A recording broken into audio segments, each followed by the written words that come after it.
Listen, this thing is full of spoilers. Hello, and welcome to my channel. I'm Mandy Grace, author of 10 young adult novels so far.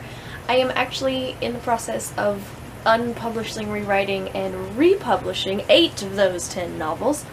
So this is going to be the first vlog of following that adventure.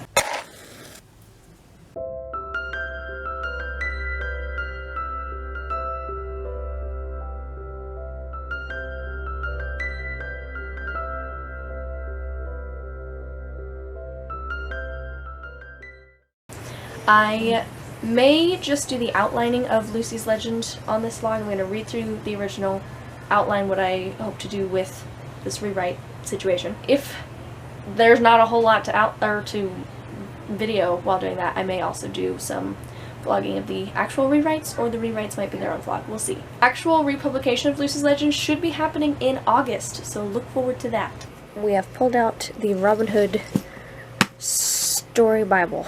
It's getting real, folks.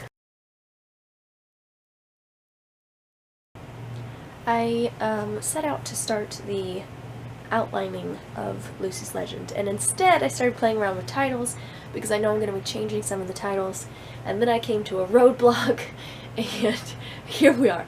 So I have 3 ideas.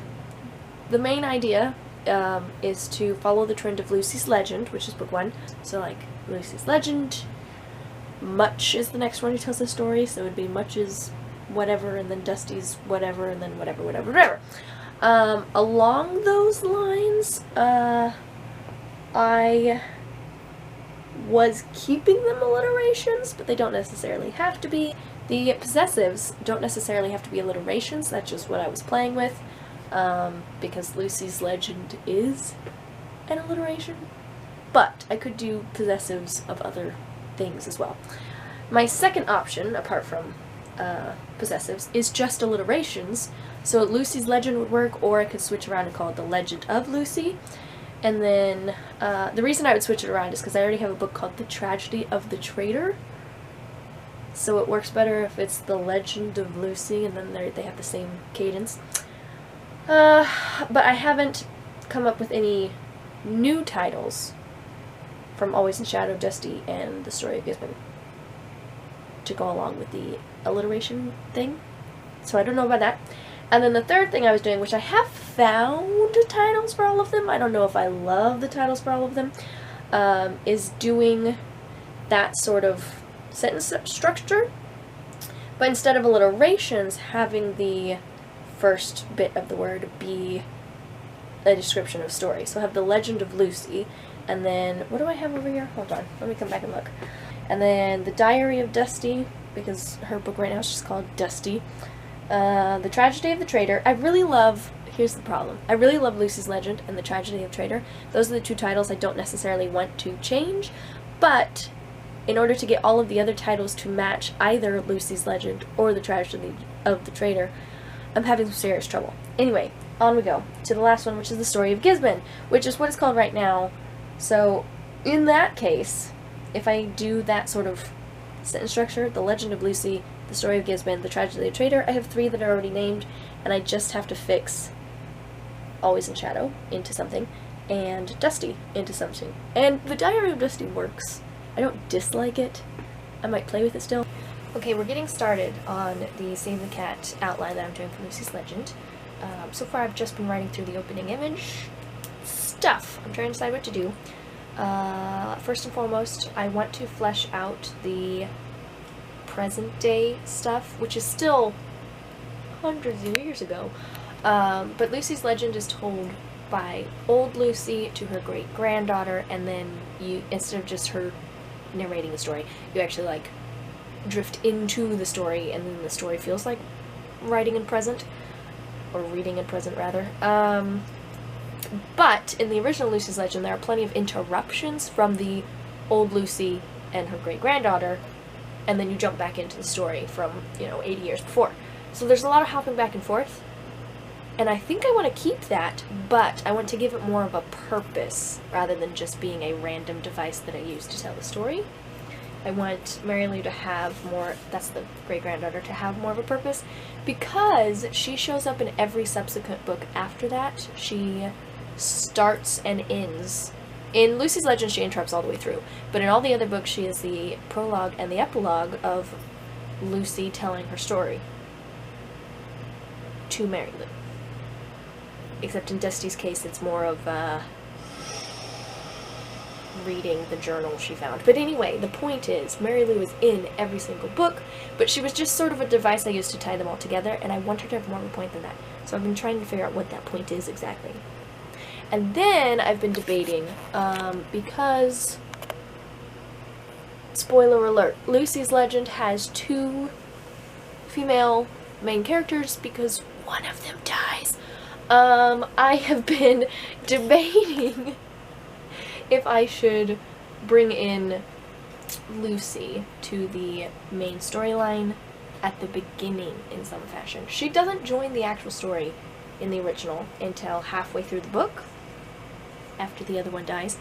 But she's sort of in the background for a little bit before that, and then prior to that there's just absolutely nothing. So I'm debating showing her sooner, even if I don't explain necessarily how she fits into the story. I don't know. I'm also debating how much I want to change the book overall.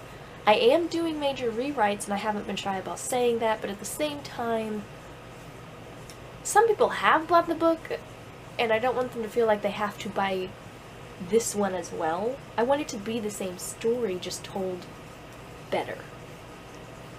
So I'm debating. There's a lot of debating happening here. It's crazy to open up my timeline, though. This timeline, you guys, so many details, specifically in like the 90s when I have a whole bunch of things going on. But the timeline starts back in, what is that, 1141? Ugh. And rolls all the way to, you know, somewhere in 1250 something.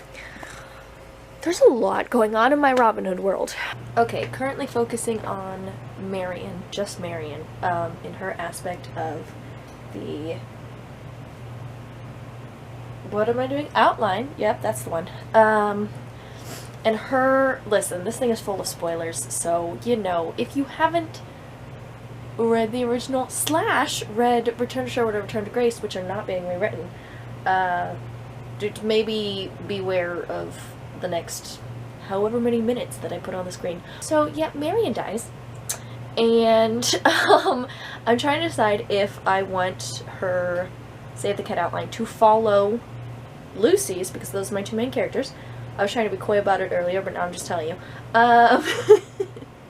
Trying to decide if I want them to mirror each other, so have them paced the same, so their debates happen around the same time in the book, their catalysts happen around the same time in the book, etc., etc.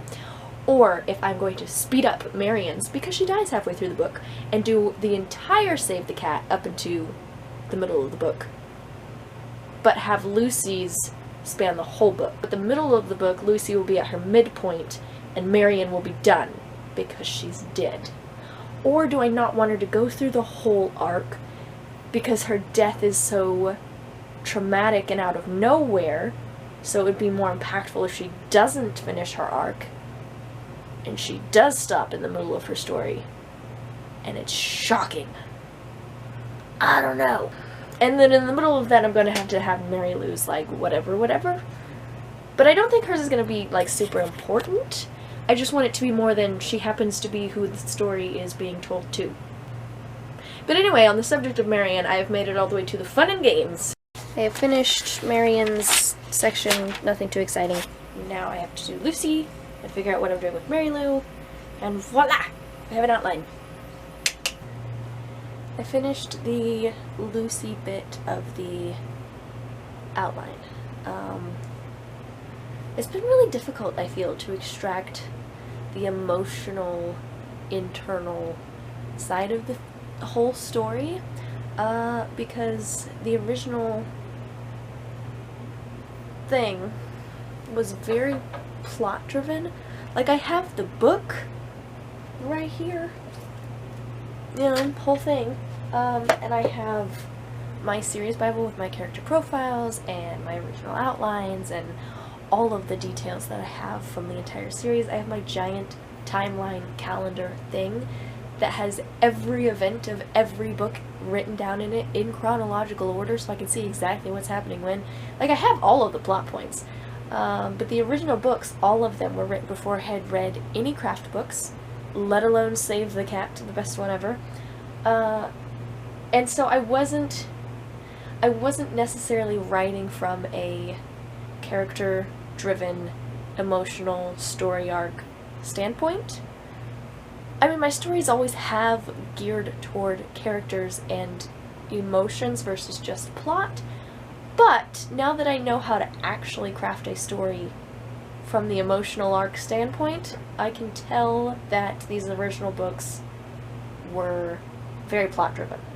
Like, they seem to read as character-driven because I naturally write that way, but when push comes to shove, they are definitely plot-driven, and so it's been difficult to extract what the emotional anything is for Marion and Lucy, who are my main characters, because I know exactly what happens to them, but I don't necessarily know how it affects them, like where they start emotionally, how they end the story. I mean, Marion's dead, so that doesn't really matter, but like, it was difficult, and I'm not fully satisfied with what I have in the outline right now, but I feel that that will start to flesh itself out as I do my rewrites. We'll see. I still don't know what's up with Mary Lou. She's just a plot device. Who knows? I believe that is where I'm going to stop this specific vlog, and we will start the next one with actual rewrites. Yay!